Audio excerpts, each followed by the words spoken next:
Mutsuzluktan söz etmek istiyorum. Dikey ve yatay mutsuzluktan. Mükemmel mutsuzluğundan insan soyunun. Sevgim acıyor. Biz giz dolu bir şey yaşadık. Onlar da orada yaşadılar.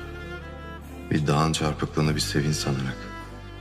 En başta mutsuzluk elbet. Kasaba meyhanesi gibi. Kahkahası gün ışığına vurup da ötede beride yansımayan. Yani birinin solgun bir gülden kaptığı frengi. Öbürünün bir kadından aldığı verem.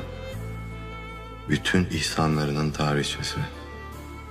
Bütün söz vermelerin tarihçesi. Sevgim acıyor. Yazık sevgime diyor birisi. Güzel gözlü bir çocuğun bile o kadar korunmuş bir yazı yoktu. Ne denmelidir bilemiyorum. Sevgim acıyor. Gemiler gene gelip gidiyor. Dağlar kararıp aydınlanacaklar. Ve o kadar. Tavrım bir şey bulup coşmaktır. Sonbahar geldi hüzün. Kış geldi kara hüzün. Ey en akıllı kişisi dünyanın. Bazen yaz ortasında gündüzün sevgim acıyor.